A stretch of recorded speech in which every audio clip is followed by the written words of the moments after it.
नमस्कार। चलिए आज बात करते हैं पानी की। एक ऐसी कहानी जो जितनी आम है उतनी ही हैरान करने वाली भी। एक कहानी जो हमारे इस ग्रह पर सदियों से चल रही है। शुरू करते हैं एक बहुत ही सिंपल से सवाल से। पानी जाता कहाँ है? कभी सोचा है कि बारिश के बाद सड़क पे जो गड्ढे भर जाते हैं वो कुछ ही घंटों में सूख कैसे जाते हैं? वो पानी आखिर जाता कहाँ है? ये बात सोचने में थोड़ी अजीब लग सकती है, पर सच है। जो पानी सदियों पहले यहाँ था वो आज भी यहीं है।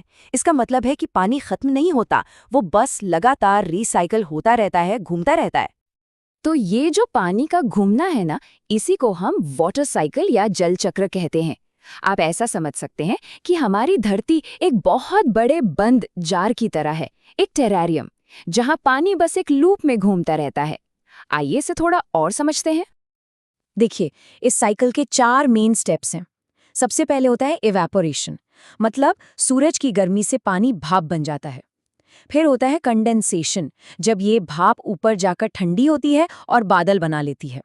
इसके बाद आता है प्रेसिपिटेशन, यानी बारिश, बर्फ या ओले के रूप में पानी का वापस जमीन पर गिरना। और आखिर में रन ऑफ, जब यही पानी बहकर वापस नदियों और समंदर में मिल जाता है। और बस ये लूप हमेशा चलता रहता है। यहाँ पर एक बहुत बड़ा सवाल खड़ा होता है, एक पैराडॉक्स। अगर हमारी धरती पर इतना सारा पानी है तो फिर पानी की कमी की बात क्यों होती है? ये इतना कीमती रिसोर्स क्यों माना जाता है? ये तो हम सबने स्कूल में पढ़ा है कि हमारी धरती का करीब 75% हिस्सा, मतलब 3/4 पानी से ढका है। इसीलिए तो इसे ब्लू प्लैनेट भी कहते हैं, है ना? लेकिन असली कहानी अब शुरू होती है। इस सारे पानी में से 97.3% पानी तो खारा है, समंदर का पानी। पीने लायक, इस्तेमाल करने लायक मीठा पानी वो तो सिर्फ 2.7% है, सिर्फ। और रुकिए, कहानी यहीं खत्म नहीं होती। ये जो छोटा सा 2.7% फ्रेश वाटर है ना, उसका भी ज्यादातर हिस्सा हमारे हाथ में नहीं है।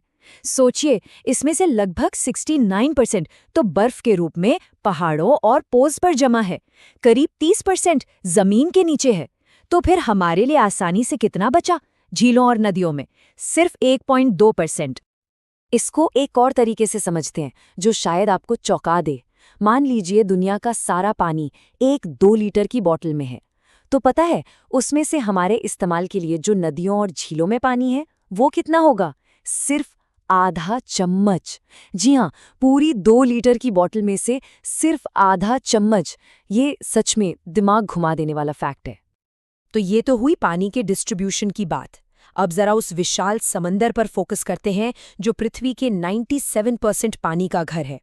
और ये मत सोचिए कि ये बस ठहरा हुआ पानी है। नहीं, महासागर एक जिंदा चलती फिरती चीज है। समंदर की ताकत का सबसे खतरनाक उदाहरण शायद सुनामी है। ये एक जापानी शब्द है। त्सु मतलब बंदरगाह और नामी मतलब लहर, यानी बंदरगाह की लहर। ये तब आती है जब समंदर के नीचे कोई बहुत बड़ी हलचल होती है, जैसे कोई जबरदस्त भूकंप। शायद हम सबको 26 दिसंबर 2004 का दिन याद होगा। सुमात्रा के पास समंदर में 9.0 मैग्नीट्यूड का भूकंप आया। इसके कुछ ही मिनट बाद समंदर की जमीन 10 से 20 मीटर तक खिसक गई। इसका पहला असर क्या हुआ? तटों से पानी अचानक पीछे चला गया और फिर कुछ घंटों बाद 800 किलोमीटर प्रति घंटे की रफ्तार से चलती हुई लहरों ने पूरे इंडियन ओशन के किनारों पर तबाही मचा दी। और इस पूरी त्रासदी में एक और दुख की बात थी। जब पानी किनारे से पीछे हटा तो ये एक चेतावनी थी, लेकिन बहुत से लोग इसे समझ नहीं पाए। वो ऊंची जगहों पर जाने की बजाय इस चमत्कार को देखने के लिए किनारे पर जमा हो गए। समंदर की चेतावनी को न समझने का ये नतीजा बहुत भयानक था।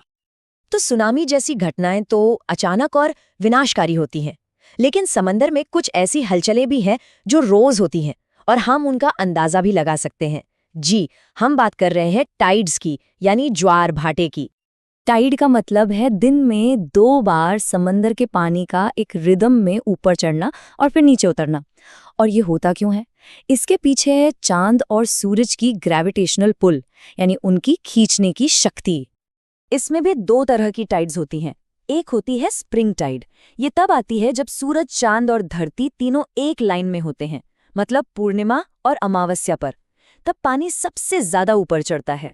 दूसरी होती है नीप टाइड, जब सूरज और चांद धरती के साथ एक 90 डिग्री का एंगल बनाते हैं, तब सबसे छोटा ज्वार आता है। ये बिल्कुल एक कॉस्मिक डांस जैसा है ना?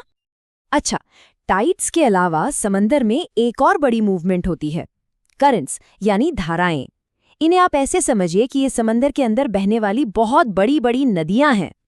ये करंट्स भी दो तरह के होते हैं, गर्म और ठंडे।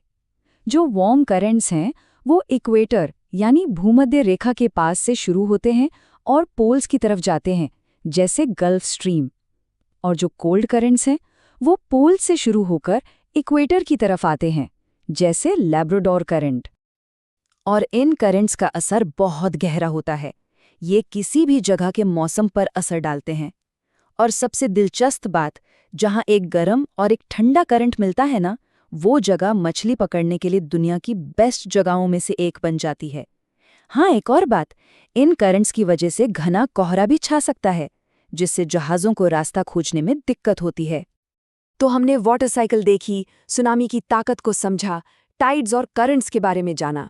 पर ये सब बातें हमें एक ही जगह पर वापस लाती हैं, वो ये कि पानी हमारे जिंदा रहने के लिए सबसे ज़रूरी चीज़ है। सिर्फ पानी ही है जो हमारी प्यास बुझा सकता है।